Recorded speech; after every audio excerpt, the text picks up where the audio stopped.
Joining us now, Van Hipp, American Defense International Chairman. Van, it's really shocking. I don't think anyone saw this coming, at least at this time. And we don't want to speculate too much. We'll be hearing from President Trump and Nikki Haley shortly. But your initial thoughts? Well, she has been such an effective UN ambassador and an integral part, Charles, of what I believe has been one of the best foreign policy teams this country has had in recent memory, with her, with Secretary Pompeo and John Bolton. So it's going to be important to not miss a step, not miss a beat, to have someone who can fill her shoes. She's done so much, I think, with North Korea. The things she's done there with the General Assembly and on the Security Council with the sanctions. She's been a great UN ambassador, and she's done a lot of little things that you don't see. I'll give you a case in point.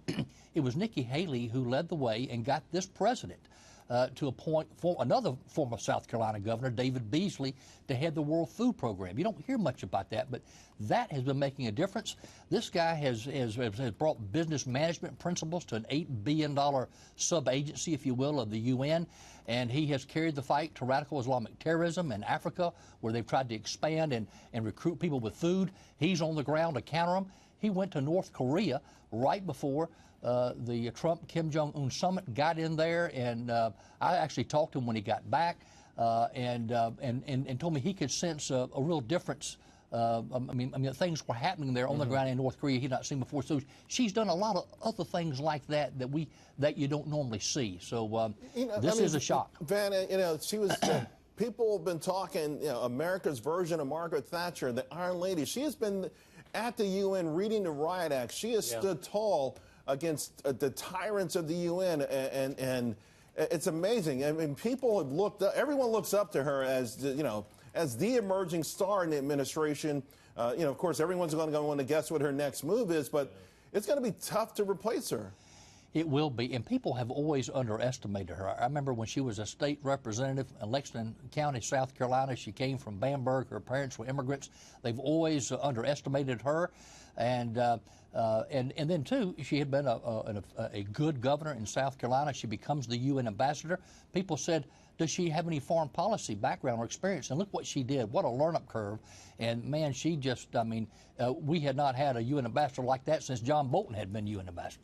And it also felt like it brought back a sense of importance to the position, right? Because I think a lot of Americans, particularly Republicans, don't have a great feeling for the UN. I mean, it's always been anti-American, anti-West, anti-Israel. And so we've kind of wrote it off, and it was becoming a tool, a very effective tool, to implement some of our vision, some of this administration's visions. That's a very good point, and it also showed that position could be effective once again. I mean, it wasn't just a ceremonial post as it has been in some administrations. She actually did things, and working closely with our allies like Great Britain and others, and also to put pressure on China to enforce sanctions against North Korea. Let's not forget, a lot of money laundering had been taking place through Chinese banks in North Korea for years and years, and even our Treasury Department will tell you that largely has been shut down. Yes, she has been a very strong UN ambassador who actually accomplished much. In the midst of these real intense negotiations with North Korea and with China, the timing it seems maybe a little unfortunate. Do you think that it will interfere at all? I don't think so. I mean, I think that you've got Secretary Pompeo, what a sense of history he has. Don't forget, he was the one as the CIA director who established that back channel to North Korea. We found out afterwards. And you've got a president who, foreign policy has wound up being one of his strengths and his strong suits. And I think it's because he has what I call a style of one-on-one diplomacy and personal engagement. He doesn't show up at these summits and meet world leaders as part of a group. He picks up the phone and calls them and gets to know them. That is making a difference. Look what he's done with Abe in Japan, and he's done it with leaders across the entire globe.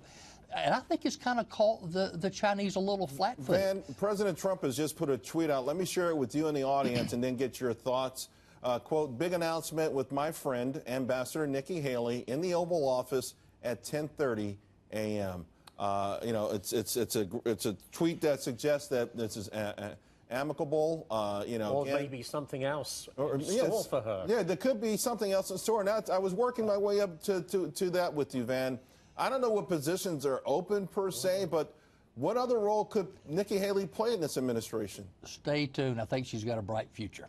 Well, I don't doubt that. Where? I think we all agree that Nikki Haley, I loved her as South Carolina's governor, and I got to be honest with you, she made decisions there that rubbed some conservatives the wrong way. And she also was very independent at the UN. There were times that she pushed back against the president, and I think that galvanized her as being a strong person, a strong American who, to your point, has a very bright future. And this president respects that, and he respects her. And in a way, she's like him in that it's a chess game, and you wonder what Nikki Haley's doing, what President Trump is doing, and then you figure out they are 2 moves ahead of you. Well, maybe today we'll catch up and learn what the next move or 2 might be. That's right. And again, it's really remarkable because we're talking about, Van, where we have an administration where a year ago, we go back a year ago, and the complaint was President Trump was ham-fisted. The tweets weren't presidential. That he was going about things in such an unorthodox way that they were bound to fail. And he's had a series of successes, right? So we had the new NAFTA. We've got trade deals with South Korea. We've made progress in North Korea. North Korea.